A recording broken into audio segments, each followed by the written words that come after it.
Infill development is something that myself and our family has been passionate about for years. Infill development is exciting. It breathes new life to a building. It's something that a community can get behind. As far as location goes, in downtown Salisbury, it's a match made in heaven.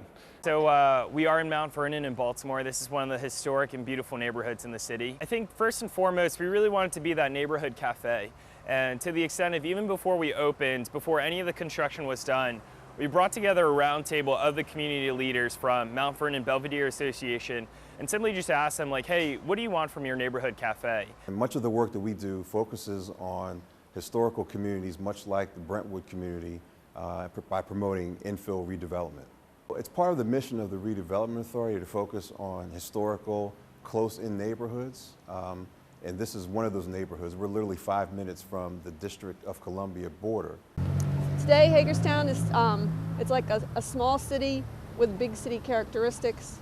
It still looks very much, particularly in the urban core and the neighborhoods around us, like it did in the late 19th century and early 20th century. The beautiful old buildings, very walkable neighborhoods. Salisbury for years has been called the hub of Delmarva.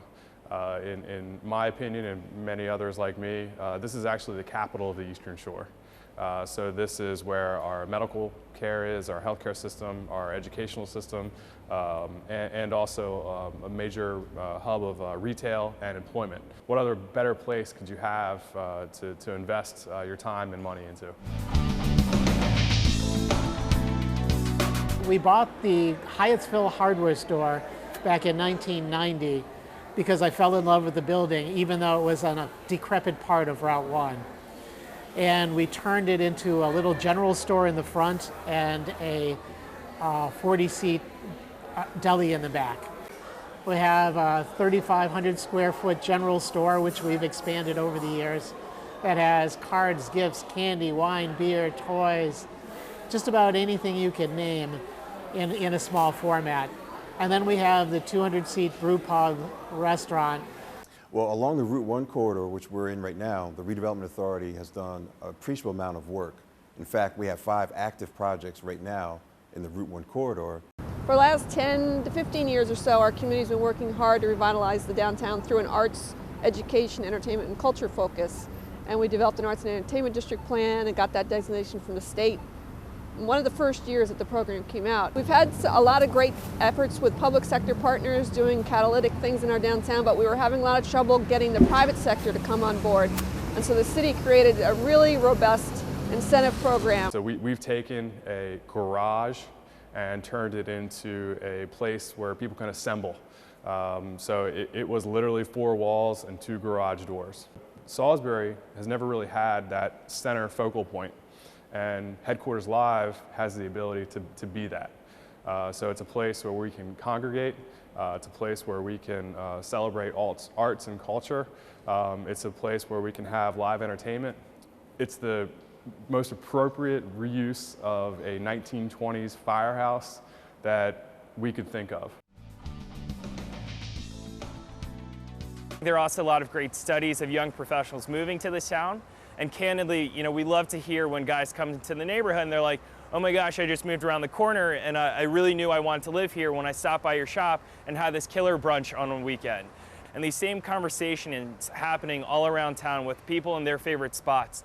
I think there really is the right neighborhood for every individual here in Baltimore. It has gotten more diverse and more educated at the same time in the last 10 years as the tide has turned from people wanting to live in the outer suburbs to wanting to live close in. We've seen a huge influx of new families. And we view the arts as more than just fine arts. It's really about the creative economy. In addition to the 60 working artists in the corridor, we like to think that we promote artistic expression in all of our venues, whether it's architectural design, whether it's programmatic art venues or creative activities. And even our farmers market had an artistic theme to it this past summer. Throughout the weekend, throughout the year, there are a number of events and activities that are planned to make this an exciting place to live, work, and shop. If you do any research on a millennial, they are coming back into downtowns.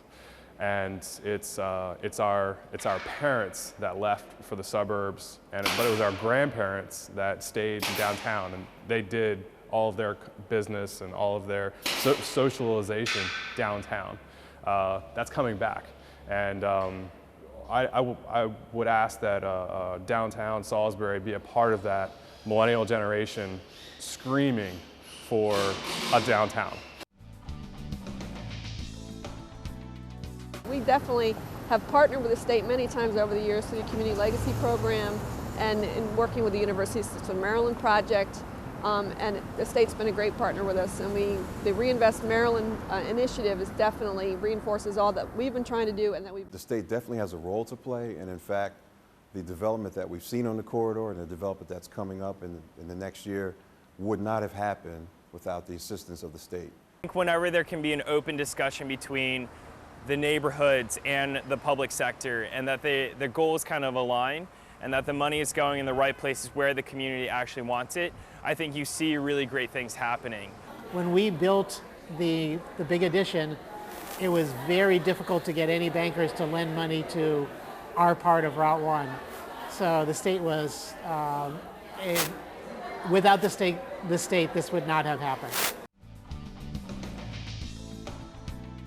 But after we opened to standing room crowds, a lot of developers took notice, and even though it took quite a few years to get things going, we now have a shopping center up a couple blocks from us that have a lot of other restaurants, and there's a lot of new housing that's been built and more planned.